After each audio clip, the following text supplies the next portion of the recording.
I mean, it's definitely a shame, right? Because we were doing so well, we were recognized for how well we were doing.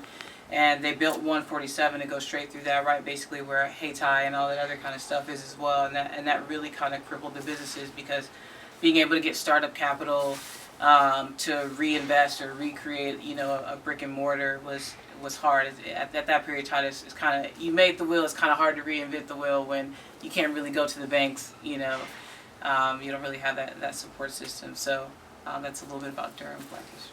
For it to be, because I'm a native of Charlotte, like to be born and raised, and I'll be 25 in July, and I just heard about that, you know what I'm saying, 3-4 months ago.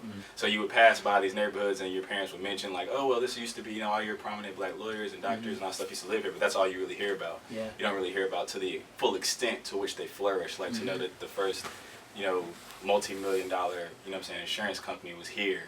It's just you don't know about how big it is. And it just opens our mind up to the possibilities of now with the resources that we have, if we can, lock in on things we're passionate about and affect change. So you talked about urban renewal and city planning that basically carved up black neighborhoods because we didn't have the power to be able to say, no, you can't do that. We were at the bottom of the boot of development for other industry to flourish on the husks of our crippled businesses, 147 being an example of that. But even in Wilmington, I think about the Wilmington riots.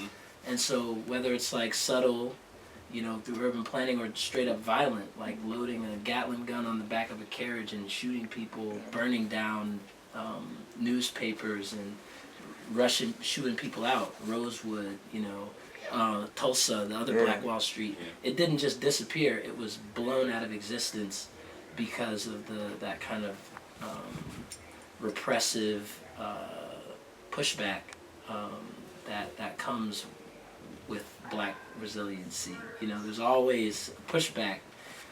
So I think that history is not kind of lost upon me either, especially in North Carolina, where SNCC was founded and where the sit-in movement started in Greensboro. That's a part of our legacy too. And that's also stuff I didn't learn until I was in college. So I think one of the functions of Blackspace will be to start telling these stories earlier on and finding ways to equip young people with the tools to use these mediums to amplify their own voices and the voices of their ancestors through music, through film. So important.